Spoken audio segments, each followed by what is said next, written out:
Now, what the Bible doesn't say, which I'm very curious of, is what was the problem that the Ziphites had with David? They don't seem to have any problems. They don't seem to have any beef. But the Ziphites volunteer and say, hey, even though we don't have a problem with David, we want to get in good with you. And so we're going to turn in our own guy, someone that's part of our own tribe, somebody that's part of our own family. We're going to turn him over to you so that he could be destroyed. I would guess they wanted the adoration of Saul. I would guess they wanted to be part of his plan. They saw it as a power move to say, well, if we give up David, then we can not be destroyed by Saul, and then we can be on his good side. They don't have a love for truth, though, because the truth is that this is not of God. The Bible says this in Proverbs 16:28, a perverse man sows strife, and a whisperer separates the best of friends. This spirit is so prevalent in the church and in today's world that people love to create problems with other people. For some people, I don't understand it, because to some people, it's like a pastime for them to create drama in their own families and create drama in the church. They love to create drama at work too.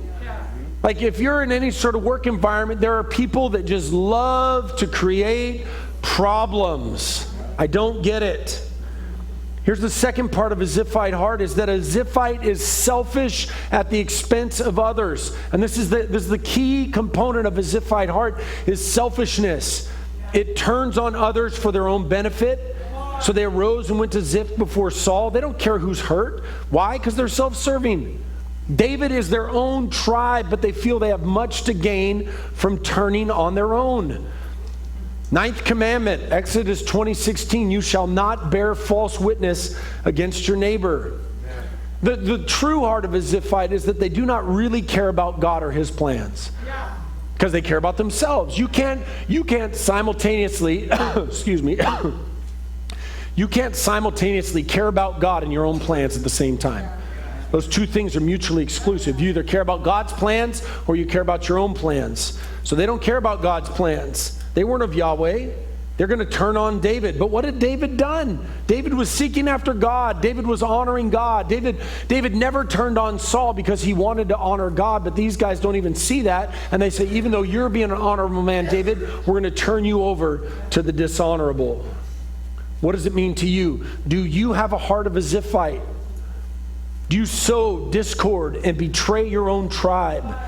Are you self-serving? I want to show you this in Proverbs chapter 6. This is really good. In Proverbs chapter 6, we serve a God that is loving, but we serve a God that hates some things. It's very interesting to me when people say, oh, well, God is a God of love and there's nothing to do with God that has to do with hate. Typically people that say that are people that read bumper stickers instead of their Bibles.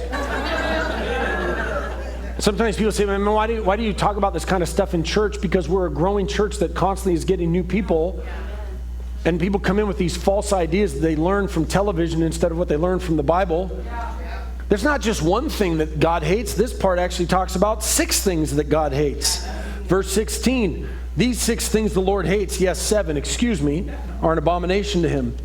A proud look, a lying tongue, hands that shed innocent blood, a heart that devises wicked plans, feet that are swift in running to evil, a false witness who speaks lies, and one who sows discord among the brethren.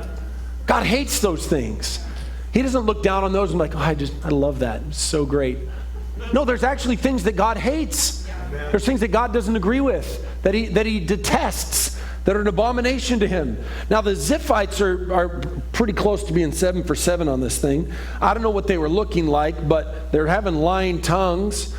They're hands that shed innocent blood. They're devising wicked plans. They're swift to running to evil. They're a false witness who speaks lies. And they're sowing discord amongst the brethren. This is a very subtle approach of the devil to split relationships in churches and families.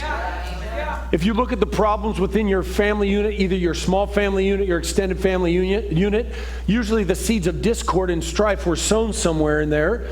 People are unwilling to forgive, people are unwilling to love, and then now families are split and they don't talk to anybody. Happens at work. People say, I don't want to work with so-and-so, or I don't want to be at the same team on so-and-so. And then people bring that into the church.